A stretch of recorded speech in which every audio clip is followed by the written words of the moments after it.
With the Arteon, launched in 2017 and then revised 3 years on to create the car we're going to look at here, Volkswagen makes another bid for executive segment credibility. Elegance, comfort and technology are all delivered here, along with a 5-door coupe body style and a surprising level of practicality, especially with the alternative shooting brake body style. If you're looking for something individual and sensibly different in this sector, it's worth a look.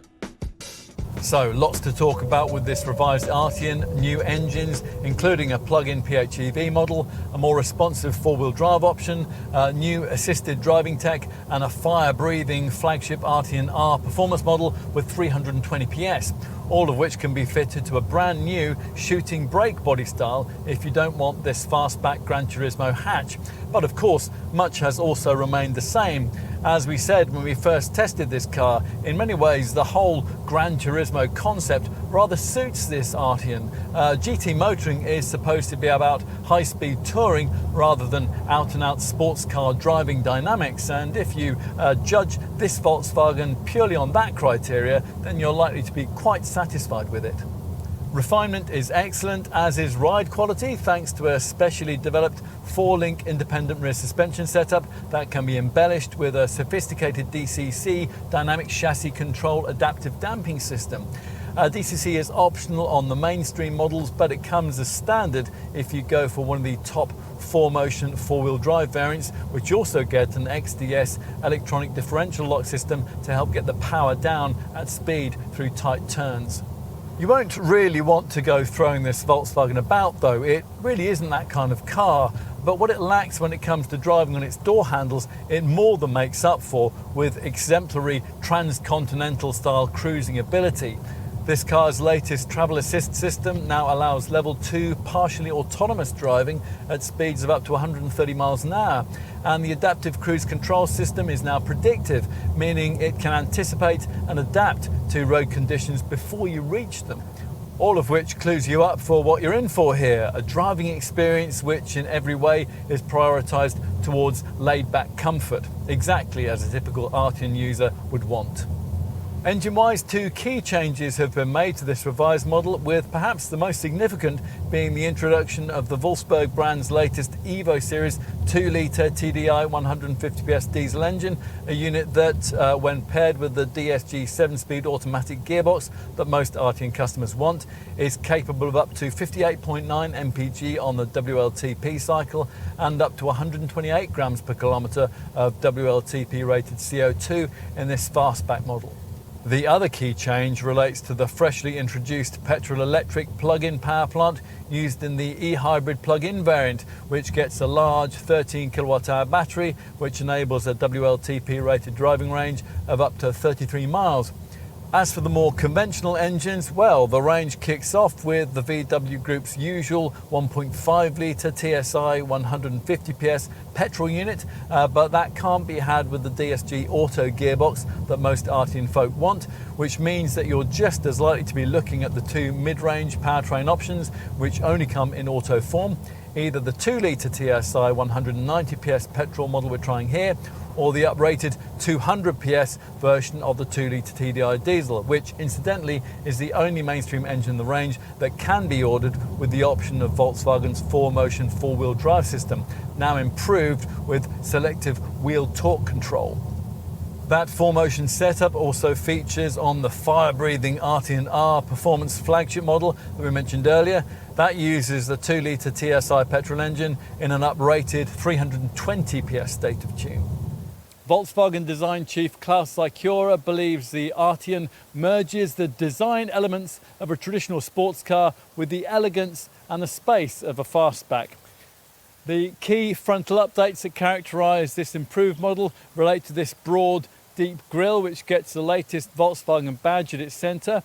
The lower of the 2 silver crossbars that bisect that roundel now feature LED fibre optic cables, so that the lighting elements, the radiator grille and the bonnet merge to form a single unit. You don't notice much difference during the day, but it all looks rather smart at night.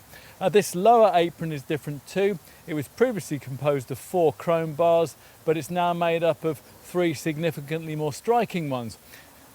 Move to the side and the size and character of the Arteon become even more evident. Ignore any ignorant colleagues who dismiss this as a prettified Passat. This is quite a different kind of car with quite different dimensions, which see it measure in 95mm longer, 39mm wider and 26mm lower than its showroom stablemate. Those dimensions are almost, but not quite, enough to qualify the Arteon for full-sized executive segment status, or to put it another way, to make it into an Audi A6 rather than an Audi A4 rival.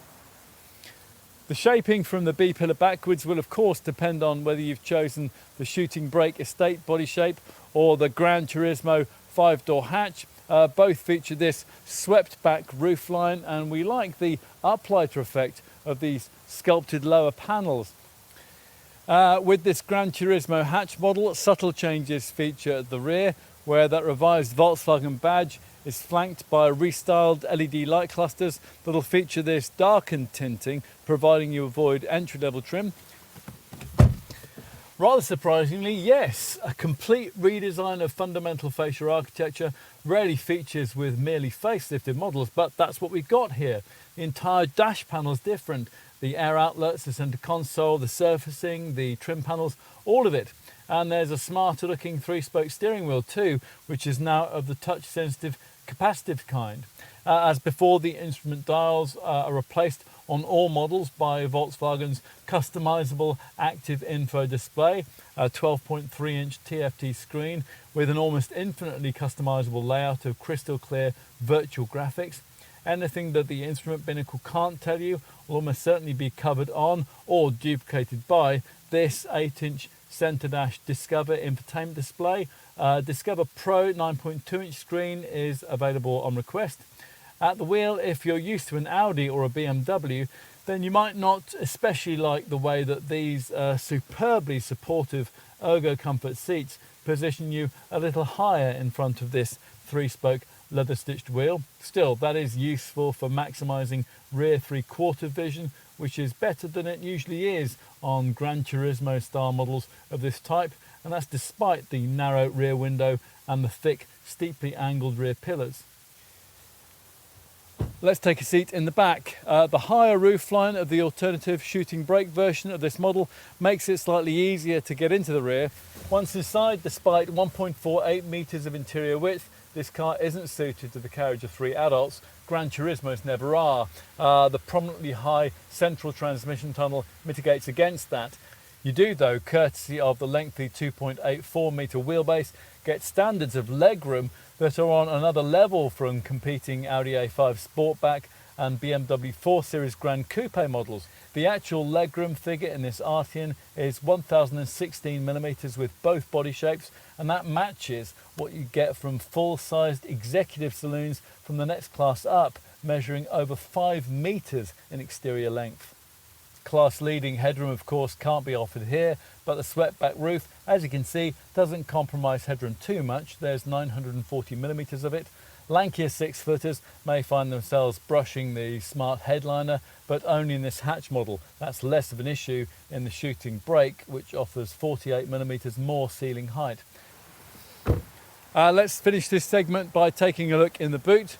Now, you only get this powered tailgate if you avoid entry-level trim, and once it's risen, you're faced with the large 563 litre space in this Gran Turismo hatch model, which, if you're interested, is 83 litres more than you get in a rival Audi A5 Sportback. If you need more room than that, pushing forward, the 60/40 split seat back frees up as much as 1,557 litres of total fresh air in this hatch model, and more than 2 metres of loading length between the front seats and the boot lip. For the Shooting Brake Estate variant, total carriage capacity is rated at 1,632 litres. In summary then, should you be undecided between the mid-sized and full-sized executive segments and want something practical and spacious, yet with more style and individuality than is available from the usual business class suspects in these categories, then the Arteon could well be a perfect choice. Style knows no brand boundaries, and if you doubt that, then you need to try this car.